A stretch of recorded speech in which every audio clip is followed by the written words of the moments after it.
was growing up in a little town in rural western Pennsylvania, First Presbyterian Church was where I spent my Sunday mornings, and I always sat with my grandparents, and we always awaited the arrival of Leota Wisner.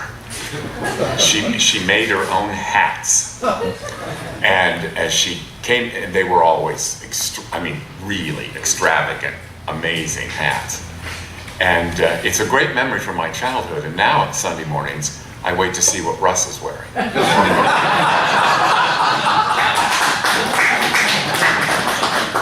And that jacket is such a joyous addition to our worship service this morning.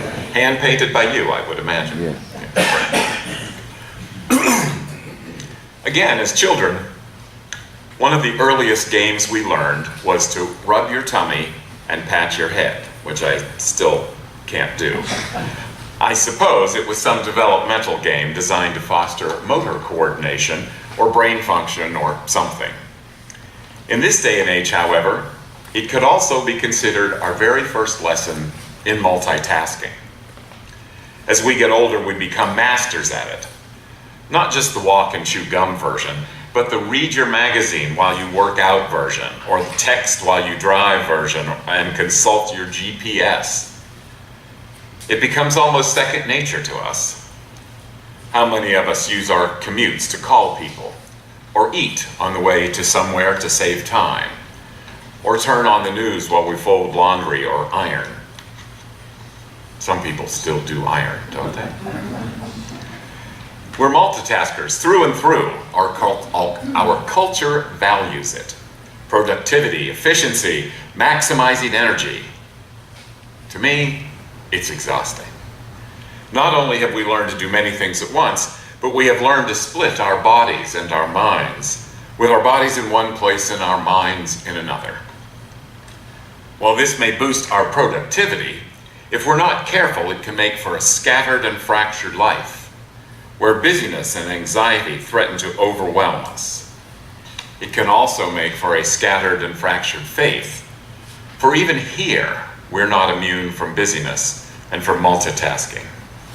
Our spiritual activities like mission activities, committees, can take their toll on us, especially in a small church, where most of us are on at least one committee, where we lead a book study, usher, fix the flowers, not to mention make up backpacks for kids. These tasks can get in the way of our faith when they wear us down or stress us out. This was true for Martha in the story we heard this morning, whose efforts to make Jesus feel at home impeded her ability to truly welcome him, since although her body was there, her mind was someplace else entirely. Now, when we catch up with them in this story, Jesus is on his way to visit his friends, Martha and Mary, no doubt looking forward to an evening with those who knew him well. This story always reminds me of Jesus' humanity. Here he is, just hanging out with friends. When he arrives, we know how the story goes.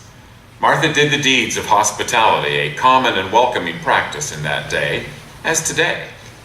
What any of us might have done, running back and forth to the kitchen, wanting Jesus to feel comfortable and well-fed in her home. It would have been all well and good if her sister had been willing to share the load. After all, it was their house and Jesus was their guest. But there's Mary, sitting at the feet of Jesus, laughing as he tells stories of his travels, listening intently to everything he has to say. Poor Martha is left to do all the chopping and mixing and setting the table, running around like a chicken with her head cut off, and while her feet races, her mind races even faster.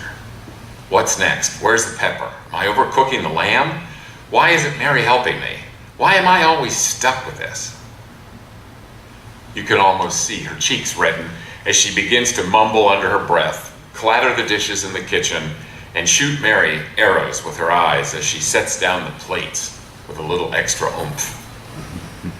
When Mary doesn't catch on, Martha can stand it no longer. She goes right to Jesus.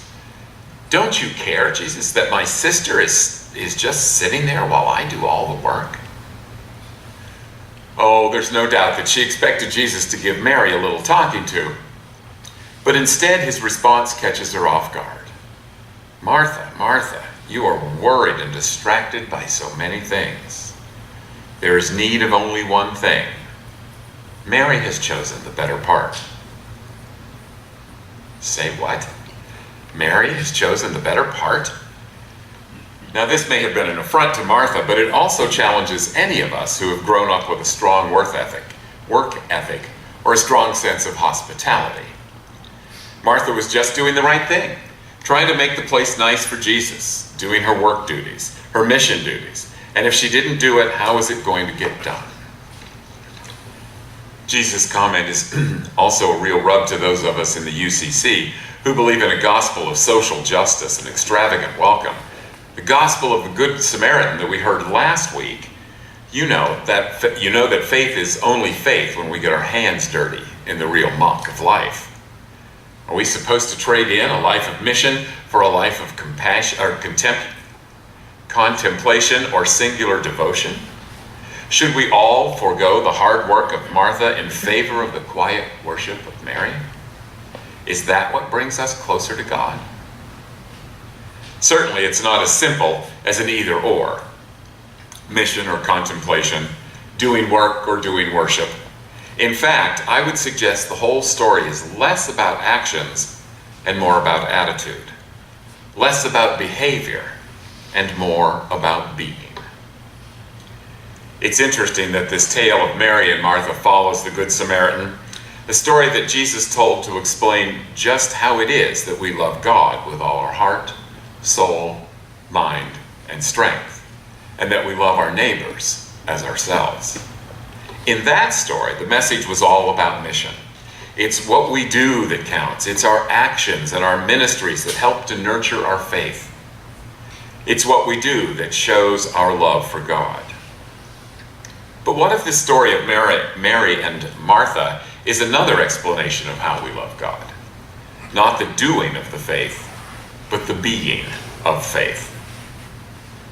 Perhaps the reason Jesus praises Mary is not because of her undying devotion or her worshiping at his feet, but rather because in that moment she is fully present, fully integrated, fully being. Her mind, her soul, her heart, her strength are all in the moment focused on Jesus and what he has to say. In her stillness and rapt attention, Mary is truly present with him, welcoming the voice of God, the presence of God, with all her heart, soul, mind, and strength. And Martha, who was not wrong to want to make a nice meal or make sure Jesus felt at home, could not be present because she was worrying and fretting and distracted by everything that had to get done. Jesus chastises her not for doing what she's doing, but because her mind has become too distracted and anxious, and her multitasking has interrupted her ability to be fully present. How many of us have been in this position? So consumed by the tasks at hand, even worthwhile tasks, that we can't attend to the person standing in front of us. Or when our mind is so filled with the chatter of daily life, the to-do list, the honey-do list, the self-criticism or judgment of others, that we drown out the very voice of God. Perhaps what this story invites us into is a new way of being present where we attend to the duties of life, the cooking, the cleaning, the work, and the worship, in a way that still leaves room to listen for the word of life. What if in the midst of our busy lives we did our tasks with this kind of mindfulness, focusing with all our heart and soul and mind to the task at hand, emptying our minds of the daily chatter, so that there is room to listen and pay attention to whatever God has to say to us? What would it mean if, even just for this week, we turned off our iPod on our morning walk, so that we could listen to the sounds of the birds or our own breath? Or as we fold laundry, we stop and feel the cotton of a shirt in our hands and thank God for the person who made the shirt, or the one who's going to slip into it later in the day. or when we're going about our day and our mind starts to worry about the what-ifs of our health or our future, we could pause for just a moment and breathe and ask for God's presence. And it's just not in our household tasks when we need to focus on being present, but in our worship actions too. For even here, in the moments of worship, even when we sit at the feet of Jesus, often our minds are anxious and distracted by many things. We look at our watch or up at the clock, anxious to get to the next thing, or we use the time to make our grocery lists or plan the lunch menu, or is a minister going to shut up soon enough that I can get to my brunch date? What would it mean to cease the banter and open ourselves wholly to the experience at hand? The words, the music, the prayers, the presence of God, so that we can fully be and be fully alive, fully open to what God may have for us in this very moment.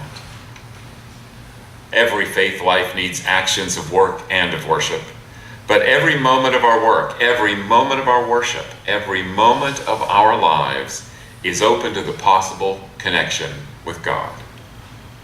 And if we are too busy with the chatter, with the noise and the multitasking, with the duties and the responsibilities, we will miss Christ sitting in our very midst. Faith, as I understand it, has a lot to do with doing, but it also has a lot to do with being. What if instead of teaching our kids the game rub your tummy and pat your head, we took a cue from them instead? After all, most of us have probably held the hand of a small child and tried to walk down the street, only to have the kid stop and stare at the sidewalk crack, investigating the grass that's growing there, following the ants back towards their anthill, picking up the stick that's in the path, making sure they don't step on a crack and break their mother's back. That's being fully present. That's paying attention. Perhaps this is what Christ was talking about when he was saying there is need of only one thing: to be fully present.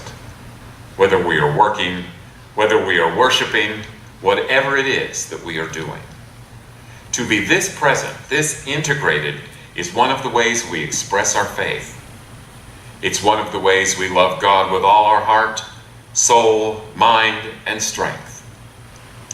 For loving God and loving neighbor is also tied to loving ourselves, which means being ourselves, which means just being present to our lives and to our world, our work, and our worship. So let us be alive, be present, be aware of all the ways Christ sits in our midst each and every moment of each and every day. Amen. Amen.